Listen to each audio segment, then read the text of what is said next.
Après Rumpelstiltskin égale bête égale crocodile, on a maintenant Peter Pan égale flûtiste de Hamelin. C'est bien ça. Vous allez regrouper combien de personnages dans un même perso au final? Donc ouais, l'histoire d'aujourd'hui se centre sur Rumpelstiltskin. Donc dans sa période où il est devenu le ténébreux et où Bellefire vivait avec lui et supportait pas trop son côté surprotecteur et assez diabolique dans sa façon de traiter les autres. Et donc dans ce flashback, on voit que au bout d'un moment, donc il en a un peu marre de ça, il veut une autre vie que ça, comme ce qu'on avait vu avant, et il finit par disparaître assez vite. Et en retraçant sa trace, Rumpelstiltskin voit qu'en fait, il a disparu dans les environs de la ville de Hamelin, où plusieurs autres enfants ont été emmenés par un flûtiste. Il finit par suivre sa piste, parce que oui, apparemment, il a réussi à retracer la piste de Bellefire jusqu'au village de Hamelin, mais pas jusqu'au camp où étaient détenus les enfants. Non, pourquoi c'est à ce moment-là que ça s'arrête la piste?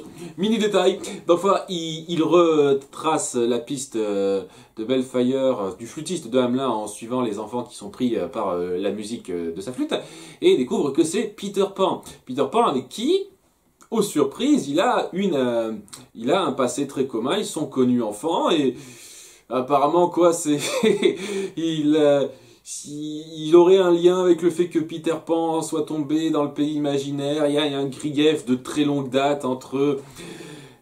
Ok, donc il est ennemi avec tout le monde en fait, Rumpelstiltskin.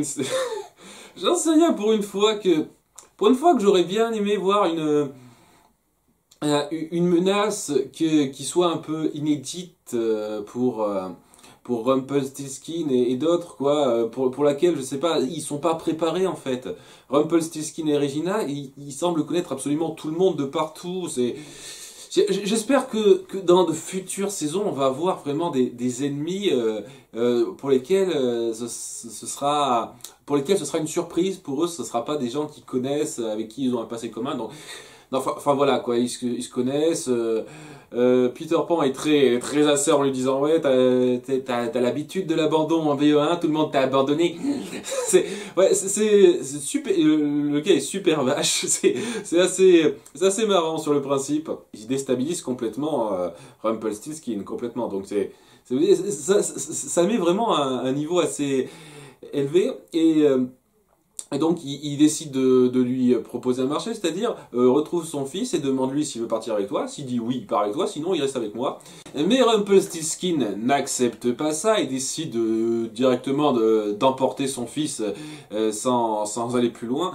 Et son fils Bellefire était au courant du marché qu'il allait proposer et je sais pas, il est vexé que son père n'ait pas posé la question pour tester son amour. Je veux dire, c'est le petit détail qui me chiffonne un peu dans ce flashback, parce que le reste, ça va correctement. C'est-à-dire qu'il est énervé que son père n'ait pas voulu tester son amour. C'est extraordinaire, ça. C'est-à-dire, ah, j'ai envie j'ai envie de vérifier si tu m'aimes bien ou non. Je veux dire, ok, quoi. En plus, après, il t'explique que Peter Pan est un type dangereux. Je veux dire, ton père est peut-être un sale type, enfin un type très discutable qui t'embête dans la vie, mais sérieusement, quoi, en général, il te dit pas des mensonges, soit il te fait des vérités un peu cachées, des vérités cachées, soit il te dit la vérité, ton père, la plupart du temps, quoi. Pourquoi tu le crois pas quand il dit que Peter Pan est une ordure, et c'était pas une bonne idée de le suivre, ou tu te dis, ah, c'est, pourquoi tu vas pas demandé, je t'aurais suivi, alors que c'est clair, de par son point de vue, que ça sert à rien de poser cette question, d'autant plus que, étant donné que Peter Pan peut enchanter les enfants avec sa flûte, il y avait quand même moyen de croire que t'étais légèrement biaisé à ce niveau-là, que t'étais envoûté ou une connerie comme ça. Donc, ouais, non, sérieusement, sa réaction était tout à fait logique à Rumpelstiltskin. Moi non plus, je ferais pas de marché avec Peter Pan dans ce cas-là, quel que soit son état d'esprit. Donc ouais, le fait que Bellfire lui en veuille pour ça, sachant que honnêtement, ça n'a aucun lien avec ce qui va réellement amener le fait que Bellfire va être abandonné par Rumpelstiltskin l'espace de 10 secondes, ce qui va amener tout ce drame, etc. Ça n'apporte rien, ça n'ajoute absolument rien à ça. Donc, moi, c'était un drame que j'ai trouvé inutile, honnêtement. C'est intéressant de voir que, dans l'absolu, que Peter Pan et Rumpelstiltskin ont quelque chose en commun et que Peter Pan l'intimide. Mais mine de rien, ouais, je sais pas. Le conflit entre Bellfire et Rumpelstiltskin, là, j'ai trouvé très très superflu et pas intéressant. Mais le reste du flashback était pas mal. Dans notre présent, on voit donc, tout d'abord, on va s'intéresser au petit segment, entre guillemets, sur nos 5 larrons qui donc ont l'aide de Clochette, qui prévoit un plan pour rentrer dans le camp et s'emparer d'Henri. Mais le truc, c'est que, ils ont pas de plan pour quitter le pays imaginaire après ça. Et donc, c'est un petit peu un problème, mine de rien. Et Clochette leur dit, ok, je veux bien suivre votre plan, mais si vous avez rien pour nous faire sortir de là, pas tout de suite, non, hein. Je suis disponible, mais à trouver un truc pour qu'on se barre de là. Et c'est là qu'ils finissent par se dire, ah oui, Neil a réussi à s'en tirer par lui-même sans l'aide de Peter Pan, apparemment. Donc on va essayer de retrouver sa cachette. Donc il la fouille, il découvre un espèce de plan spatial, plan des étoiles, je suis pas, une cartographie des étoiles qui permet de se repérer, mais qui est... en gros, il y a un code secret, et tout de suite, Killian Jones ne peut pas le déchiffrer. Et donc, il part du principe que ça va être impossible et qu'on peut rien y faire. Ok, d'accord... t'abandonnes un peu facilement, c'est vraiment impossible à déchiffrer d'une quelconque façon. Ok, et donc c'est à partir de là que ça nous crée un drame où il m'a dit oh, maintenant je suis tellement en colère de ne pas avoir pu lui dire ce que je ressens, d'avoir pensé pendant tout ce temps qu'il m'avait abandonné et qu'il ne m'aimait pas alors que non, etc., etc. Je suis triste.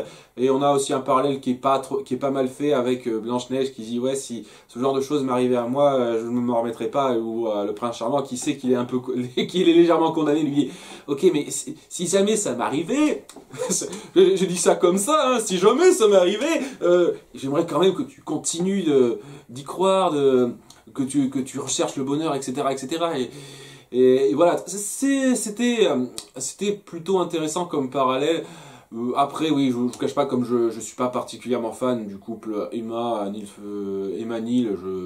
ça me fait ni chaud ni froid, son espèce de drame autour d'Emma. Je suis désolé pour ceux qui aiment ça, pour ceux qui aiment ces personnages. Pour l'instant, leur couple, je l'ai pas trouvé intéressant. Dans la saison 2, j'ai rien vu d'intéressant dans leur couple, de particulièrement intéressant.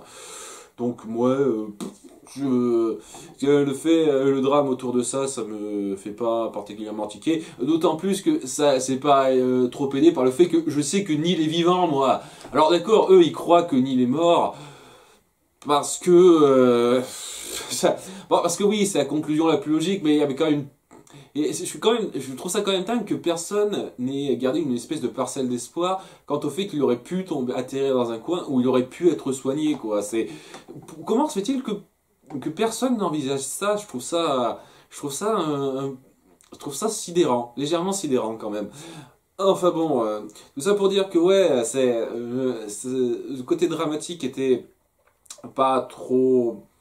ça allait, ça passait correctement, mais ça m'a pas fait trop grimper au rideau, et si ce n'est l'histoire autour de Blanche-Neige et du prince charmant, ce passage-là était très bon. On continue d'avoir une petite dynamique de duo entre le prince charmant et Killian Jones, là aussi. Honnêtement, c'est très sympa de les voir converser par rapport à leurs petits secrets. Le fait qu'ils veuillent à tout prix ne pas leur enlever l'espoir, ne pas leur faire perdre le moral, et avec tout ça, c'est à nouveau quoi, cet esprit de sacrifice qui est très bon. J'aime beaucoup cet arc, et j'espère que ça aura une bonne conclusion, il y aura une conclusion touchante. Alors sinon, parce que dans l'absolu, je vois que je vois que que deux retombées de conclusion à ça. Soit c'est la retombée basique où, je sais pas, Blanche-Neige finit par le découvrir et on parvient à le sauver d'une quelconque manière. Et à ce moment-là, j'espère que ce sera bien amené et que ce sera satisfaisant comme manière de le sauver. Soit la méthode tragique où il finit par mourir réellement. Ça me ferait mal parce que voilà, c'est un personnage que j'aime beaucoup, mais ouais, si c'est bien amené, ça pourrait être un bon moment émotion très fort. Donc voilà, j'espère que la conclusion à ça, quelle qu'elle soit, sera bien amenée. Donc voilà, c'est vraiment tout ce que j'espère par rapport au Prince Charmant parce que cette partie-là, je suis à fond dedans depuis les 3 derniers épisodes. Dans le segment principal, Rumpelstiltskin continue d'avoir des visions de Belle. Je sais pas, j'ai vraiment du mal à comprendre ce que c'est exactement. Est-ce que c'est la vraie Belle qui se projette depuis Storybrooke? Parce qu'il y a des trucs, parce qu'il y a des trucs qu'elle dit par rapport à Storybrooke qui semblent faire croire qu'elle sait des trucs à Storybrooke que Rumpelstiltskin n'est pas censé savoir. Et pourtant, apparemment, elle peut apparaître selon sa volonté. Est-ce que c'est la vraie elle ou est-ce que c'est juste une représentation de Belle qu'il se fait par rapport à tous ses souvenirs qu'il a d'elle? Je ne sais pas. C'est très bizarre. Très bizarre. Enfin bon, le problème avec ça, c'est aussi qu'elle est là pour dire des choses qui honnêtement se devine assez facilement implicitement. C'est-à-dire le fait qu'il a peur d'être un lâche, suite à la mort de Bellfire, il est prêt à tout pour se sacrifier, etc. Mais quand il va découvrir que Bellfire est vivant, parce qu'il va le découvrir, maintenant, cette fois, il commence à regagner un petit peu cet instinct d'autopréservation et à avoir de légers doutes sur le fait qu'il va vraiment épargner Henry. Voilà, ce truc-là, ça peut se voir très facilement en un petit passage de 10-15 secondes. Chacun de ces trucs, un petit passage de 10-15 secondes où Bellfire ne dit rien, où juste ton expression parle, ça aurait suffi. Mais on a des scènes d'une ou deux grosses minutes où ils ont une conversation, lui et Belle, et Wouf, quoi, c'est pas sensationnel. C'est pas affreux, mais c'est pas sensationnel. C'est dommage, ça fait partie de ce truc où on est obligé d'avoir une durée d'épisode précise. Et donc voilà, on est obligé de faire ce genre de truc et de compléter ça avec des dialogues. Mais ce genre de dialogue, moi je trouve que ça alourdit le propos qui passait parfaitement implicitement. Enfin bon, il finit par retomber sur Bellfire en se coltinant à des garçons perdus, comme par hasard. Hein. D'ailleurs, il tombe sur lui comme par hasard. Hein. C'est pas, il n'y a rien de particulier qui mène ça. C'est par hasard, il se tombe dessus. Après quelques retrouvailles légèrement mouvementées, parce que bon, au début, il croit pas que c'est Bellfire, puis après, quand il découvre que c'est Bellfire, il est très ému, etc., etc. Il décide de se mettre d'accord pour s'attaquer à Peter Pan et récupérer Henry, et c'est là que Neil sort le coup de l'encre de Calmar, qui, comme on l'avait vu avant, peut stopper quelqu'un qui a des pouvoirs magiques. Donc voilà, c'est très intelligent comme truc et ça marche sur Peter Pan, comme on va le voir. Donc il arrive à attraper un calmar sans problème, je veux dire, bravo, hein, super force.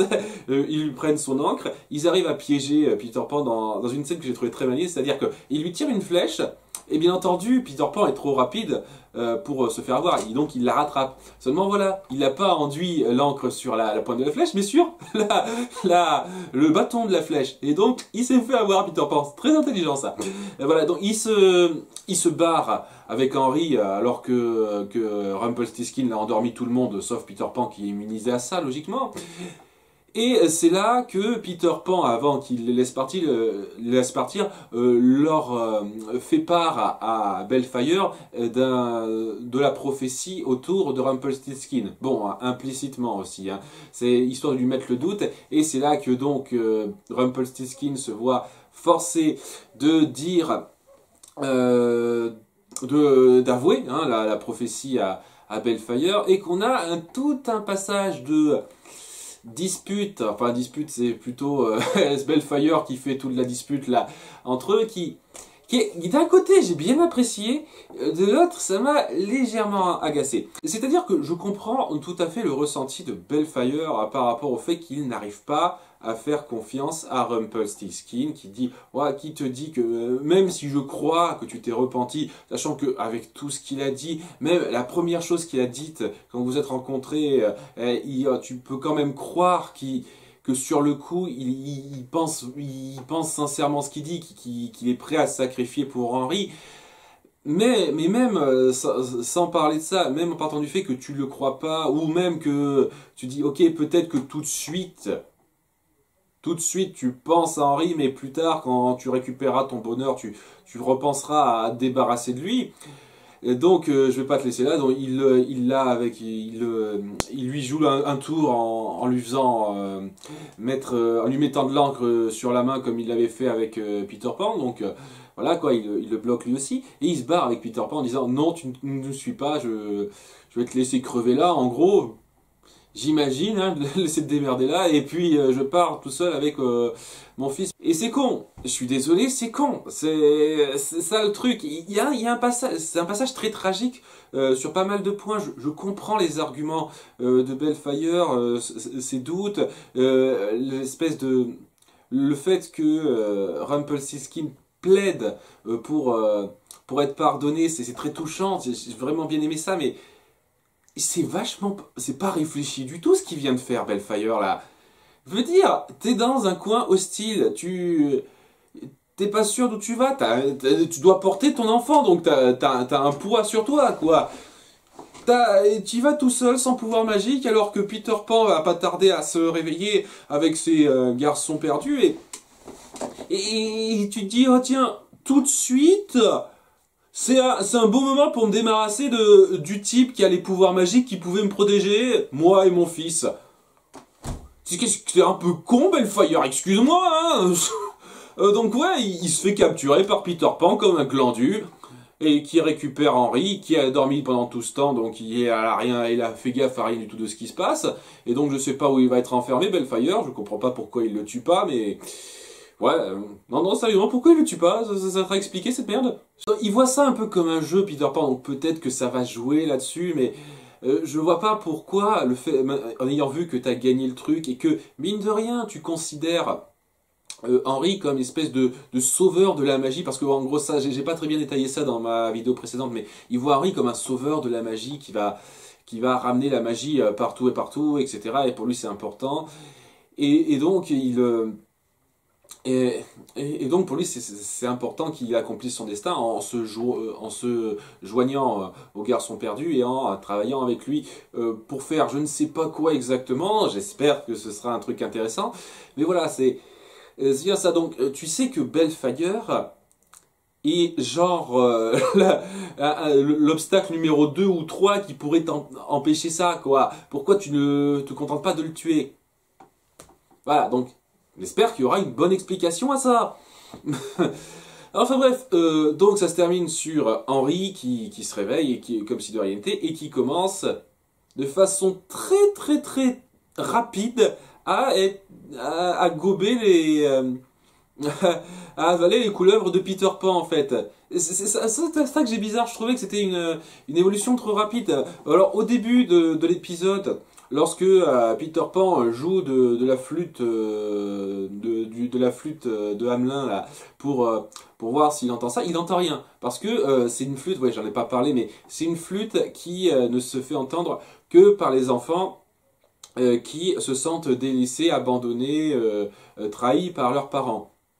Voilà, donc c'est pour ça que Bellfire l'a entendu et d'autres garçons, mais Henry ne l'entend pas parce que il ne se sent pas du tout abandonné par Emma ni même par Regina.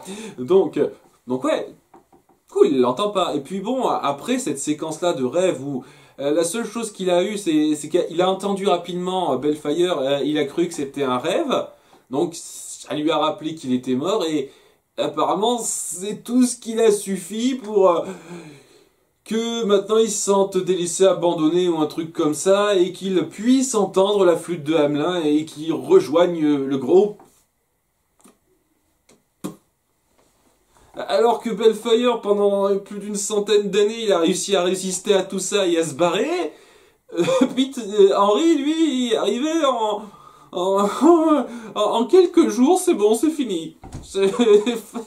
Désolé, beaucoup trop rapide pour moi, beaucoup trop rapide. Si vous vouliez faire ça, vous auriez pu... Je sais que c'est un gros problème que j'ai avec ça, mais c'est vraiment le genre de choses qui méritait de développer sur plusieurs épisodes. Ce genre de revirement, ça se fait pas comme ça. À nouveau, j'en ai parlé dans l'épisode pour l'épisode précédent. Hook, le film Hook avait beaucoup mieux traité ça. Bon, ça allait un peu trop vite, je vais pas dire le contraire, mais le truc avec ça, c'est que au moins le fils de Peter, je sais plus son nom, et je sais plus le nom du fils de Peter dans le film Hook, mais le film Peter se sentait vraiment délaissé par son père, parce que son père n'était pas toujours avec lui, etc., etc. Et donc, ouais, le fait de pas se sentir aimé, etc., c'était logique, et le fait que Crochet ait joué avec ça, c'était bien fait. C'était vraiment bien fait. Il a très bien joué, sur ça en exploitant ce truc-là. Là, tout ce qu'il a dit, c'est que là, tout ce que Peter Pan a dit, c'est que c'est vrai ce genre de rêve qu'on a de choses de regrets, ce rêve de regret qu'on a, c'est toujours un problème, mais très vite, on va avoir de nouveaux rêves qu'on peut accomplir. Et c'est tout ce qu'il fait réellement pour le convaincre, et il est un peu convaincu à la fin, et... non, je suis désolé, non. Henry a une relation très forte avec sa mère adoptive, et même un peu avec son père, même s'il est mort. Dans sa tête, hein, parce que bon, il est pas mort, mais dans sa tête il est mort. Je vois pas pourquoi il... Saleté d'avion. Je ne vois pas pourquoi il craquerait, il serait convaincu au bout de si peu de temps. Facilité scénaristique, ça fait partie d'un truc que j'ai lu en commentaire, comme quoi la série, avec cette fâcheuse tendance de faire durer certains problèmes, certaines problématiques sur trop peu d'épisodes, le faire se résoudre un peu trop rapidement. Et donc là, c'est une problématique qui doit se confirmer, mais voilà, elle se confirme trop rapidement.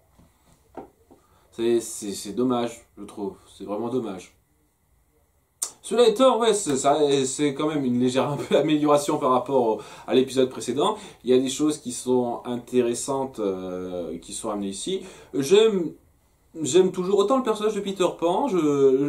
On voit bien son côté fourbe et ces ambitions qui sont très particulières, qui sont légèrement perturbantes à ce niveau-là, tout en restant légèrement mystérieuse, donc ça me plaît bien à ce niveau-là. Il y a pas mal d'évolutions intéressantes, c'est bien fichu sur pas mal de points, donc ouais, c'est un épisode sympathique.